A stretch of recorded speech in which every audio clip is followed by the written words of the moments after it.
तो CRPC, the Code of Criminal Procedure, enacted in the year of 1973. Major part उसके definitions है. This act is a compilation of a procedure before a criminal code, criminal trial. As we seen earlier, there are two types of a code: civil code, criminal code. There are two types of a procedure, right? तो इसको देखने के लिए, कोई भी act शुरू करने के लिए सबसे पहले you have to go with the definitions part. Definition part सबसे पहले निकालना जरूरी होता है. ओके, Definition में सबसे पहला पार्ट आता है bailable offense. The bailable offenses are those offenses in which you detained by the police authority, but you have a full right to furnish a surety before the court of law and get the bail. It's your right. There is no discretionary power of the court. However, in non-bailable offense, if you detained by the police, then your right of bail is not superior. It depends on the discretionary power of the court. ये एक धारणा बना के रखी है हम लोगों ने कि नॉन बेलेबल ऑफेंस में बेल नहीं होती. ऐसा नहीं है. नॉन बेलेबल ऑफेंसेस में भी बेल होती हैं. If you are having a prima facie convincing document before the court, क्योंकि बेल के समय आपके फैक्ट और merit of the case decide नहीं होता. इसी वजह से आपके ये सारी चीजें उस समय बेल के समय आपको प्राइमा फेसी खाली शो करना है कि ये केस मेरे मतलब का नहीं है. फॉर एग्जांपल, जैसे किसी इंसान पे FIR होती है कि that mister A committed a murder of mister B in Mumbai at 8 PM. However mister A ये प्रूव करें कि 8 बजे या 7 बजे वो न्यू दिल्ली में थे विद द एविडेंस. ऐसे कंडीशन में कहीं ना कहीं एक डाउट आता है और CRPC आपको यही कहता है और कॉन्स्टिट्यूशन ऑफ इंडिया भी आपका यही आपको बोलता है कि यू आर नॉट गिल्टी और you are not criminal unless and until decided adjudicated by the court. आप अंडर ट्रायल होते हैं. मियर एलिगेशन से कुछ भी साबित नहीं होता. A court is equal for all, for prosecution, for defense. तो याद रखिएगा जब भी आप बेल कराने जाएं तो ये कॉन्सेप्ट आपका दिमाग में रहे, बेलेबल और non bailable. Okay. The second concept is cognizable and non-cognizable offense. Cognizable offenses are those offenses in which the police authority may detain you, may arrest you without any prior permission of the court. But obviously, आपको वो murder करते देख रहे हैं, अब वो पहले court से परमिशन लेने नहीं जाएंगे कि सर हम इनको अरेस्ट करें या ना करें. वो पहले FIR का प्रोसीजर पूरा नहीं करेंगे, पहले आपको डिटेन करेंगे. उसके बाद इंक्वायरी करने के बाद फिर पुलिस अथॉरिटी डिसाइड करती है कि कौन कौन से सेक्शंस आप पे पुट ऑन किए जाए. बट इस तरह के ऑफेंसेस में police authority has a full power to detain you without any warrant. ये याद रखिएगा. Cognizable offenses are those offenses in which the police authority may detain the person without any prior permission of the court, without any warrant. Prima facie police को लगता है कि आपने जो offence किया ये कॉग्निजेबल नेचर का है, मीन्स इट्स सीरियस नेचर. आप किसी का मर्डर करें, आप रेप करें, आपने ग्रेवियस हर्ट अटेम्प्ट किया, ऐसे में ये ग्रेवियस ऑफेंसेस में आता है. तो police has the full authority to detain you. However इसका सेकंड पार्ट है non cognizable offence. The non-cognizable offences are those offences in which police shall not, I repeat, police shall not detain you without a prior permission of the court. Local magistrate power देता है कि arrest करो इसको, then and only then police में detain करो, otherwise नहीं। तो non cognizable offences में पेटी ऑफेंसेस आते हैं। आपने स्लेचिंग कर दी, आपने किसी को हर्ट कर दिया हल्का फुल्का, एक दो थप्पड़ मार दिए, गाली गलौज कर ली, पब्लिक न्यूसेंस कर लिया, ये सारी की सारी चीजें आपकी नॉन कॉग्निजेबल ऑफेंसेस में आती हैं। ये एक पेटी ऑफेंसेस होते हैं। अब उसके बाद आता है चार्ज। ये भी मैं नटसल में आपको बता रहा हूँ, डिटेल डिस्कशन इसका करेंगे। Today is just a introduction that what is content in a CrPC.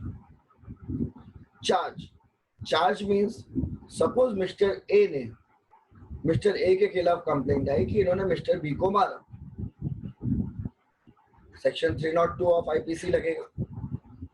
But क्या क्या उसमें उन्होंने और चीजें की थी, किडनैपिंग की थी, फिर मारा था, इलीगल डिटेंशन किया था तब मारा था, जो विक्टिम था या थी वो माइनर थी या मेजर था, उसकी डेथ के पहले और क्या क्या उसके साथ ऑफेंसेस हुए, क्या क्या मोटिव था, क्या क्या इंटेंशन था, किस चीज को यूज करके ये सारी चीजें यूज की गई। इन सारों चीजों का जो कंपाइलेशन बनेगा, जो सेक्शन आपने आईपीसी में देखे हैं उन सेक्शन को पुट ऑन किया जाता है एफआईआर में। ओके, तो ऐसे कंडीशन में आपको ये जितना भी आपका सेक्शंस आपके ऊपर लगेंगे वो सारे के सारे आपके चार्ज कहलाते हैं। ये बात समझ में? When a person is booked under some and some sections of IPC, POCSO Act, NDPS Act, जिस भी सेक्शन में आप पे एलिगेशन लगाए गए, that allegations are known as charge. Clear? अभी इसमें एक डाउट आता है कि द स्मॉल ऑफेंसेस में पुलिस डिटेन क्यों? देखिए, डिटेन करना और अरेस्ट करना इसमें फर्क है।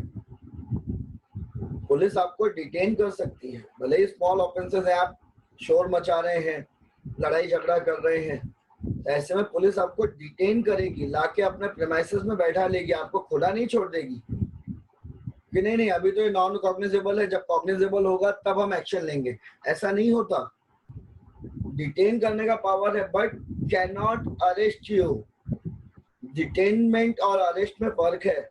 डिटेनमेंट में आपको उठा के लाते हैं, पुलिस स्टेशन में बैठाते हैं, कुछ घंटा रखते हैं और छोड़ देते हैं without any prior permission of the court.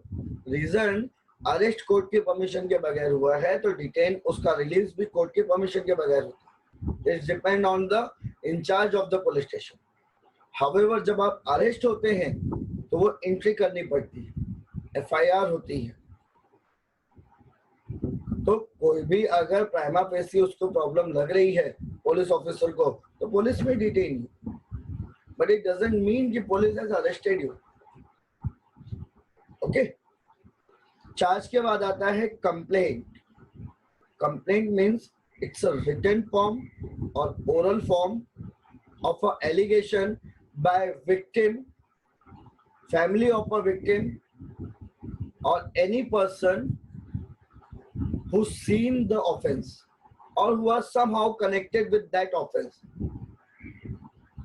Means who is the victim of a result of an act done by the accused. वो कंप्लेंट कर सकता है। मीन्स अगर मेरा मर्डर होता है तो मेरी फैमिली एफआईआर कर सकती है। ये नहीं कहा जा सकता कि नहीं मुझे ही एफआईआर करनी है। जब आदमी मर गया तो एफआईआर नहीं कर सकता।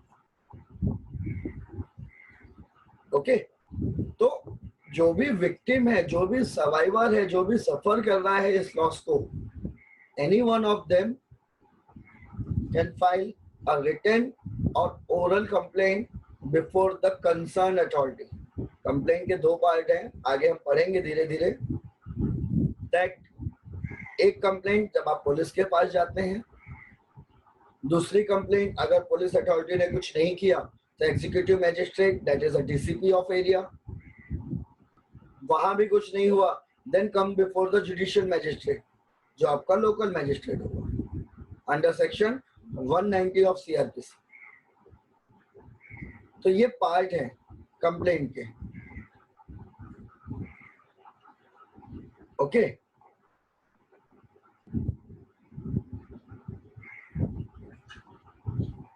यार व्हाट्सएप में भी चलिए। तो ये कंप्लेंट के पार्ट है।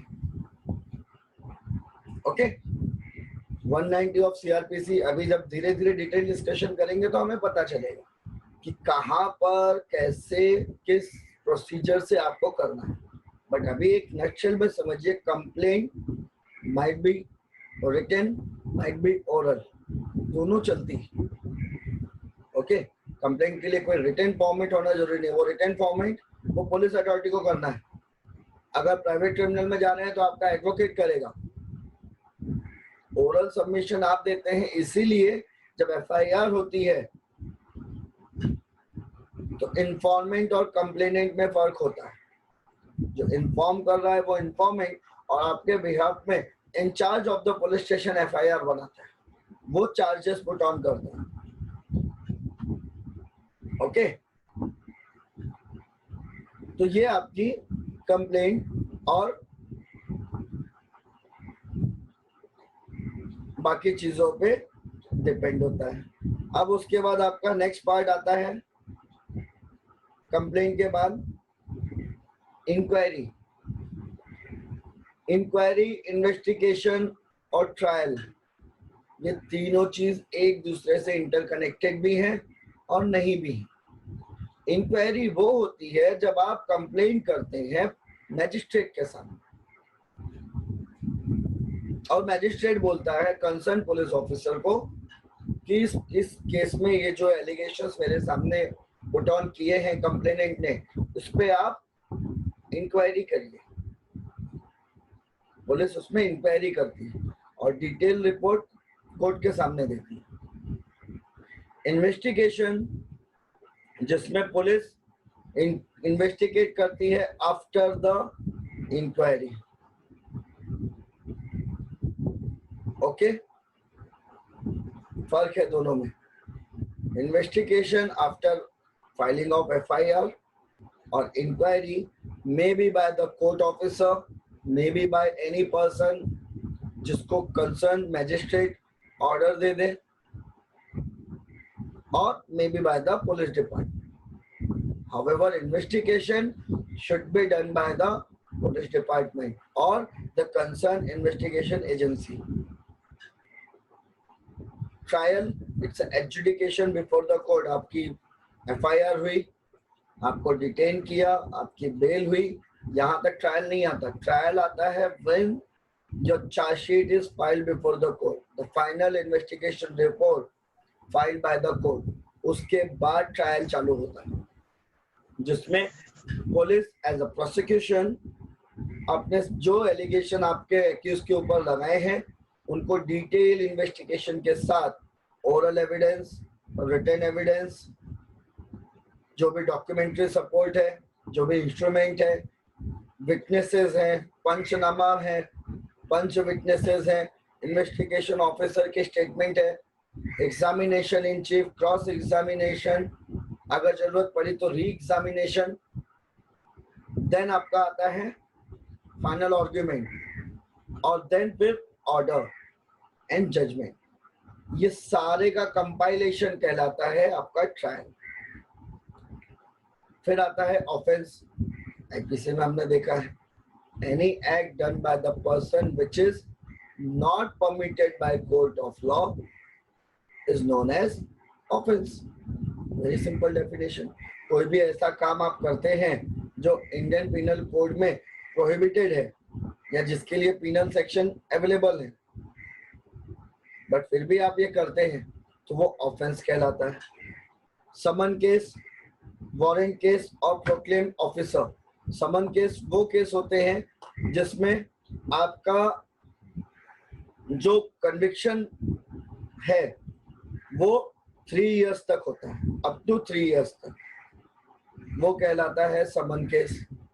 वारंट केस जिसमें आपका कन्विक्शन 3 इयर्स या उसके ऊपर जाता है, कुछ कुछ ऑफेंसेस में 2 साल का भी है। या आपको स्केड्यूल जब आप देखेंगे सीआरपीसी का तो आपको उसमें क्लियर होते जाएगा। उसके बाद proclaimed officer, the officer appointed by the court to look after all this profession, बाकी फर्दर इंक्वायरीज, वो कहलाता है प्रोक्लेम्ड ऑफिसर।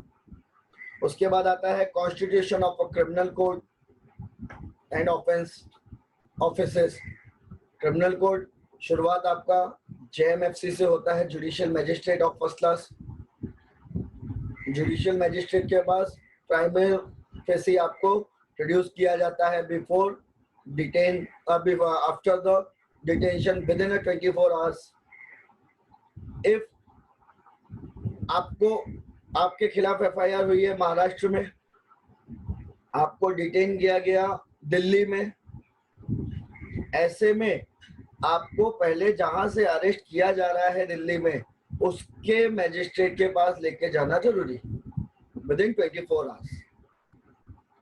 वहां पे पुलिस आपको प्रोड्यूस करेगी, प्रोड्यूस करने के बाद फिर ट्रैवल टाइम और वहां से आपको ट्रांजिट रिमांड दे देती है वो लोकल कंसर्न मैजिस्ट्रेट को, और वहां से फिर आप जहां पे एफआईआर दर्ज हुई है वहां पे करना है एज अर्ली एज पॉसिबल। अब यहाँ पे टाइम लिमिट नहीं है, 24 आवर्स की टाइम लिमिट वहीं तक है, बट यहाँ पर रीजनेबल टाइम होना चाहिए।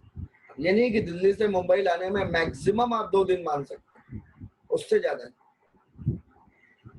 ओके, रास्ते में होने वाली घटनाओं के लिए ना कोर्ट जिम्मेदार है ना पुलिस जिम्मेदार है, बिकॉज इंसिडेंट में हैपन। जैसे हमने कानपुर कांड का देखा, Vikas Dubey encounter, transit remand Ujjain court से मिली, कानपुर पेश करना था, रास्ते में उसने भागने की कोशिश की, सेल्फ डिफेंस में पुलिस ने मार दिया। अब इसके लिए कोई ऑफेंस नहीं, क्योंकि इमीडिएट करना था, और कॉग्निजेबल ऑफेंस जैसे मैंने अभी आपको पहले बताया, police has a full authority to take action to stop that accuse. Okay, उसके बाद आता है आपका कोर्ट ऑफ सेशन, जहां पे आपके ट्रायल, मर्डर, रेप, डकैती ऐसे ट्रायल चलते हैं। ठीक है, मैजिस्ट्रेट कोर्ट के पास पावर है अप टू 3 इयर्स आपको पनिशमेंट देने की। अगर उससे ज्यादा देना है तो चीफ जुडिशियल मैजिस्ट्रेट से उनको परमिशन लेनी पड़ती है। अप टू 7 इयर्स का पावर इनके पास है। उसके बाद जाता है court of session. Court of session any sentence pass कर सकती है एक्सेप्ट डेथ और इम्प्रिजनमेंट ऑफ लाइफ। अगर आपका क्राइम वैसा है देन दे हैव पावर।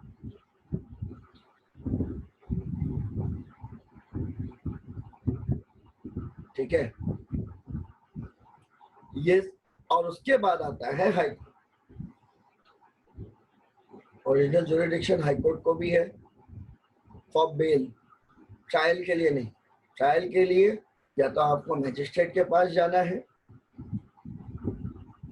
या फिर आपको सेशन कोर्ट जाना है, depend on your nature of a crime. Clear? उसके बाद हाई कोर्ट, उसके बाद supreme court. So these are the constitution of a criminal court and offices. फिर आता है पावर ऑफ द कोर्ट, जो मैंने अभी आपको बताया कि कितना पावर हो सकता है किसी भी चीज को करने के लिए। फिर आता है superior of police officer and duties of a police and public. ये भी आपका सीआरपीसी का एक पार्ट है कि किन किन चीजों पर इन्वेस्टिगेशन जरूरी है, क्या उसके पॉइंट होने चाहिए, आपकी क्या ड्यूटीज थी, पब्लिक की क्या ड्यूटी है टू सपोर्ट दैट ऑफिसर। ये सारा का सारा कंपाइलेशन है। फिर आता है arrest of a person, arrest without warrant, जो हमने देखा कॉग्निजेबल ऑफेंस में। Arrest by private person, suppose एक आदमी ने मर्डर किया, पब्लिक ने उसको पकड़ लिया, तो ये इलीगल डिटेंशन नहीं होगा।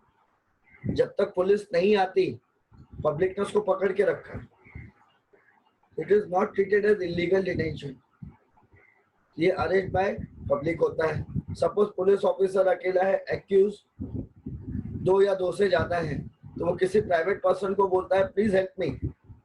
ऐसे कंडीशन में भी वो बंदे ने अगर किसी को पकड़ के रखा है as per the direction of concern police officer, then it is arrest by public person.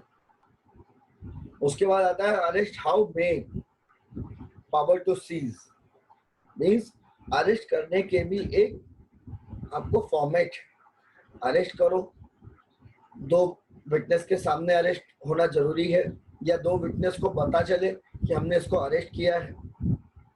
उसके बाद वो विटनेसेस आइडेंटिफाई करेंगे, एक फॉर्म होता है, वो फॉर्म को भर दिया, ठीक है। वो फॉर्म भरने के बाद आपका अरेस्ट पंचनामा तैयार है। विटनेसेस दो ही होते हैं, लेकिन उसको कहा जाता है पंचनामा। जो भी आपके पास से सीज हो रहा है वो भी उन विटनेसेस के सामने होता है। आपको डिटेन किया जाता है तो आपको वो ग्राउंड बताने पड़ते हैं पुलिस को कि किन किन ऑफेंसेस में आपको डिटेन किया जा रहा है। आपको राइट दिया जाता है टू इन्फॉर्म योर फैमिली और योर लीगल एडवाइजर।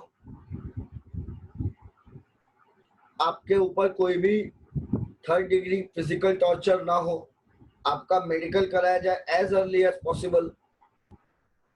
ये सारे के सारे अरेस्ट के प्रोसीजर इस ढंग से अरेस्ट की जाती है।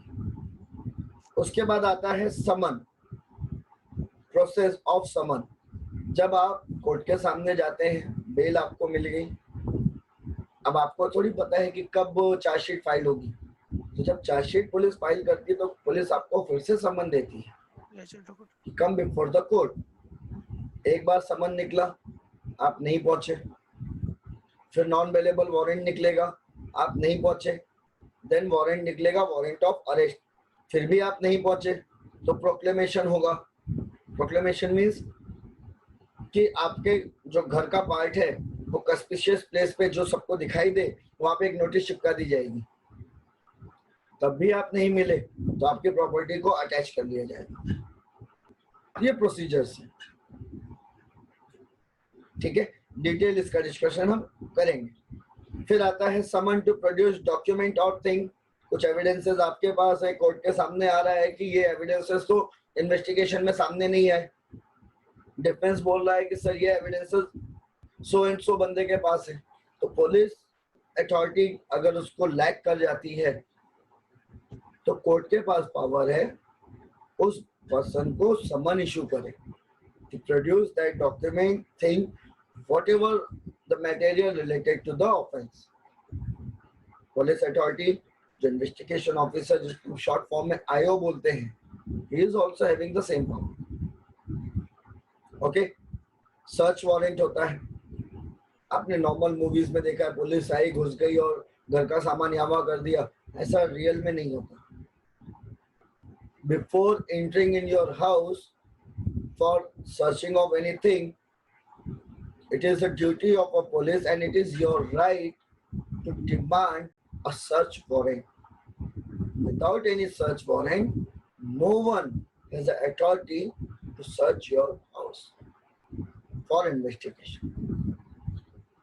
उसके बाद आता है security for keeping the peace for good behavior.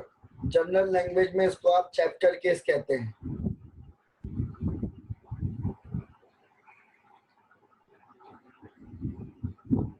देखिए कुछ चीजें, अभी एक डाउट आया है कि जूम पे ही हर चीज परफॉर्म करिए, नॉट पॉसिबल। कुछ चीजें प्रैक्टिकली जरूरी होती है। ओके, तो जब आप विजिट करेंगे तो ये बाकी चीजें आपको रिपीट कराई जाएंगी, ठीक है। तो ऐसे में आपको चैप्टर केस लगता है जिसमें एक वार्निंग मिलती है, ओके, वार्निंग मिलने के बाद आप यहाँ पे साइलेंस रहेंगे, ज्यादा हल्ला नहीं करेंगे, क्योंकि नॉन कॉग्निजेबल ऑफेंस से आप उसका फायदा उठाते हैं। आपको पता है पुलिस आपको अरेस्ट तो करेगी नहीं, आपके खिलाफ कोई एक्शन होगा नहीं, ऐसा नहीं होता। एग्जीक्यूटिव मजिस्ट्रेट बैठा है आपके ऊपर, और जुडिशियल मजिस्ट्रेट, वो आपको बुलाता है, चैप्टर केस लगा देगा, आप पे तड़ीपार कर सकता है। ये सारे के सारे प्रोसीजर्स हैं।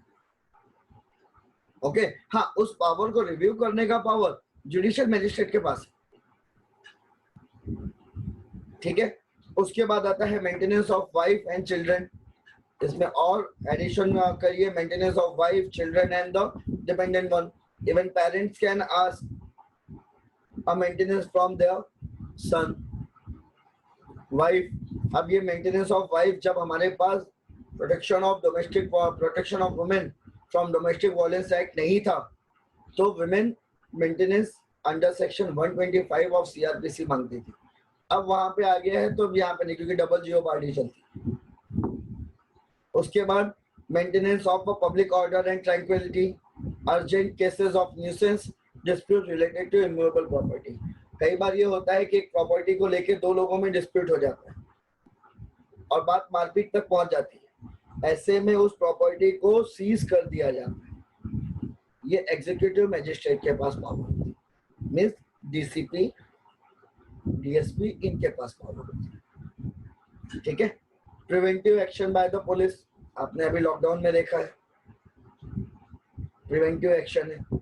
ऑफेंस होने के पहले, मैंने कहा ना, पुलिस ये इंतजार नहीं करती ऑफेंस हो जाने दो।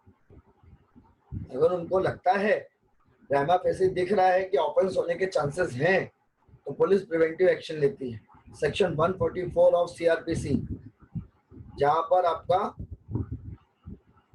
ये सारी चीजों को रोका जाता है। अक्सर आप सुनते हैं धारा 144 लगा दी गई, ये कर्फ्यू होता है, जिसमें 5 से ऊपर आप ग्रुप में नहीं खड़े हो सकते। ओके, फिर information by the police power to investigate, FIR करना, कैसे इन्वेस्टिगेशन करना है। कन्फेशन, जहां पे आप पुलिस के सामने कन्फेस करते हैं, एक्यूज कन्फेस कर लेता है, yes I have committed this offence, और आप एक राइटिंग में स्टेटमेंट देते हैं, कोर्ट के सामने आप स्टेटमेंट देते हैं, वो होता है कन्फेशन। कन्फेशन और इसके साथ एक पार्ट आता है एडमिशन। दो चीजों में फर्क है, there is a difference between confession and admission. Confession ये होता है जब मैं अपना जो किया हुआ एक्ट है उसको मैं खुद एक्सेप्ट कर लूं, that is confession. But admission होता है ड्यूरिंग क्रॉस एग्जामिनेशन, आपके सामने वो क्वेश्चन आए एंड देन आप बोले, आई बात समझ में, तो वो होता है एडमिशन। ओके, उसके बाद jurisdiction of a criminal courts in inquiry, further detail लिखेंगे। ट्रायल, ये आपने देख ही लिया। चार्जेस में, चार्ज आपने देखा है, ज्वाइंडर ऑफ अ चार्ज, अगर लगता है during the framing of charge magistrate को या कंसर्न कोर्ट को कि नहीं इसमें ये चार्ज और ऐड होना चाहिए, तो वो भी एडिशन हो सकता है। ओके, तो ये आपके पार्ट होंगे।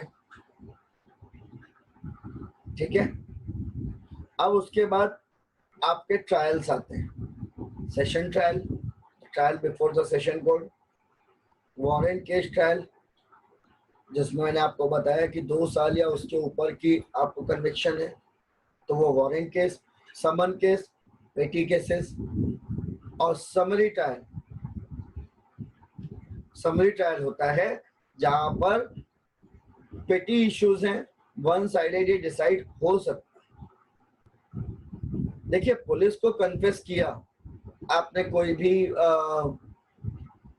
एक्ट, और कोर्ट के सामने आप जाके पलट गए, तो any confession, any admission before the police authority is not admissible before court of law. आप कोर्ट के गेट पे खड़े होकर कुछ बोल रहे हैं, बट आपने विटनेस बॉक्स में आके कंसर्न मैजिस्ट्रेट के पास नहीं बोला, देन नो यूज। ठीक है, तो ये फर्क होता है। ओके, तो ये आपके अलग अलग कोर्ट हैं। द कमीशन, कोर्ट कमीशन, कई बार ये होता है कि विटनेसेस नहीं आ पाते हैं, ठीक है, विटनेसेस कोर्ट के सामने नहीं आ पाते, बट उनकी इंक्वायरी जरूरी है, उनका स्टेटमेंट जरूरी है।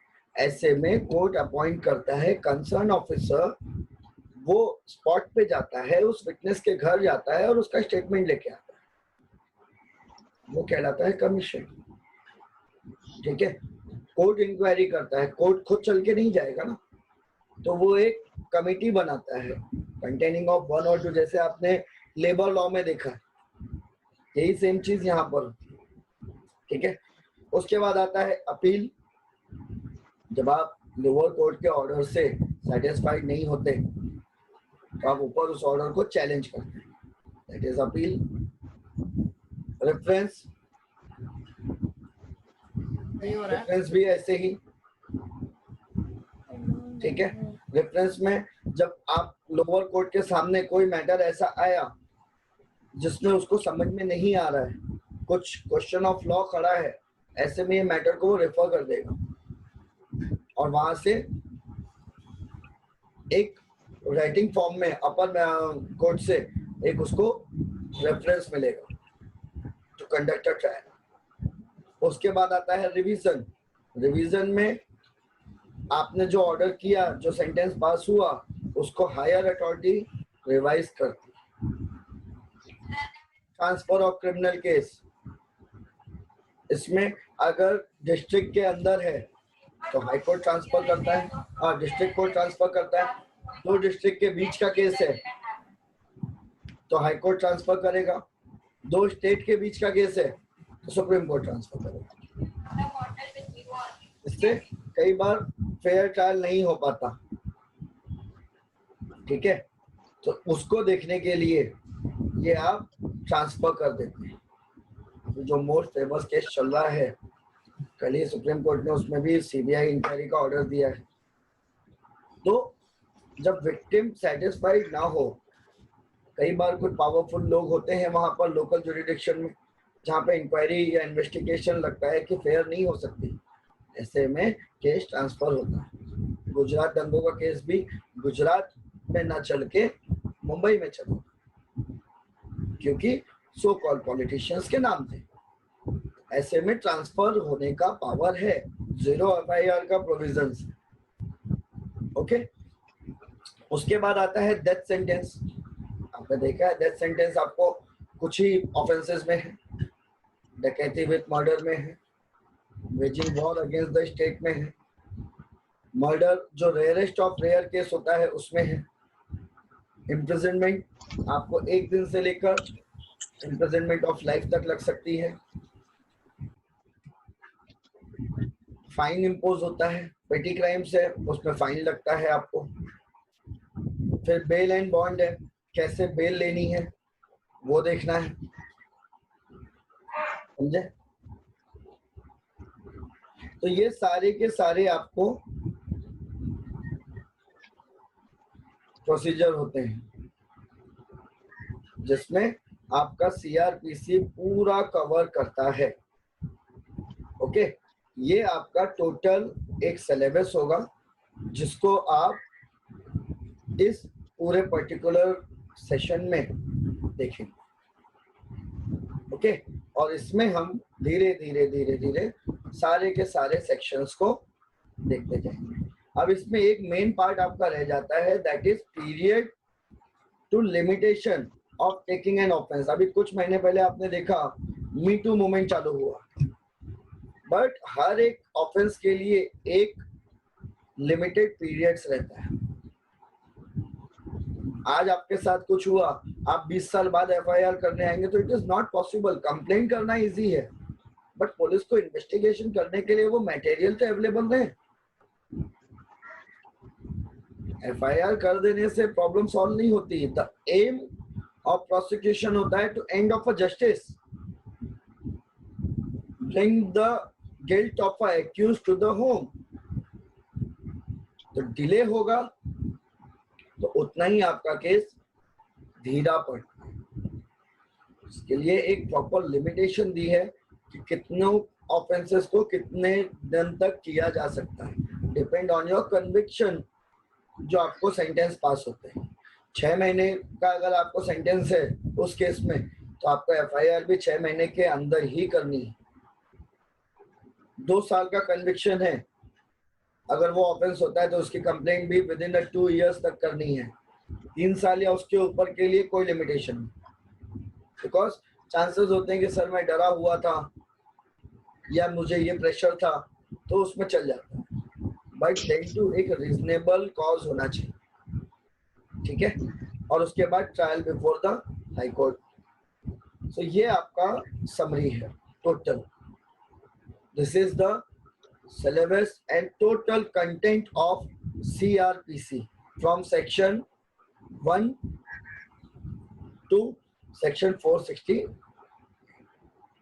इस ढंग से आपको आगे चलना। 484, ठीक है सर। देखिए, बेल किसी भी मैटर में अगर आपके पास प्राइमा फेसी ग्राउंड है तो आपको बेल मिलती है, समझे।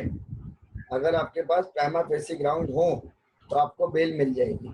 कोर्ट को आपको कन्फेस करना पड़ेगा, रीजनेबल रीजन होंगे तो आपको बेल फर्निश। मैंने आपको कहा कोई भी हो, कोई भी ऑफेंस हो, unless and until court proof ना कर दे आप इनोसेंट हैं, ओके। और एक्यूज को इनोसेंट प्रूफ करना है, इसके लिए आपको प्राइमा फेसी एविडेंसेस होते हैं, उस पर आपको ध्यान देना होगा, क्योंकि कोर्ट विदाउट एविडेंस कोई भी चीज आपकी ग्रांट नहीं कर देता। तो आपको एविडेंसेस के आधार पर कोर्ट आपको डिसीजन देता है। आई बात समझ में? तो इस ढंग से आपका टोटल सीआरपीसी, दैट कोर्ट कैसे चलेगा, क्रिमिनल ट्रायल कैसे चलेगा, उसका प्रोसीजर कैसे होगा, ये सारी की सारी पावर आपको दी जाती है। This is your CrPC. Timely इसमें अमेंड होता रहा, जैसे जैसे हम डिस्कशन आगे करेंगे अमेंडमेंट आते रहे, कुछ चीज़ों को चेंज किया गया, कुछ चीज़ों को अपग्रेड किया गया। ये सारी की सारी चीज़ें, लेटेस्ट अमेंडमेंट 2013 का है, हम स्केड्यूल वाइज उसकी डिस्कशन देखेंगे। तो this is your introduction related to CrPC. अब इसके जो फर्दर पार्ट हैं we will discuss on later lectures, okay।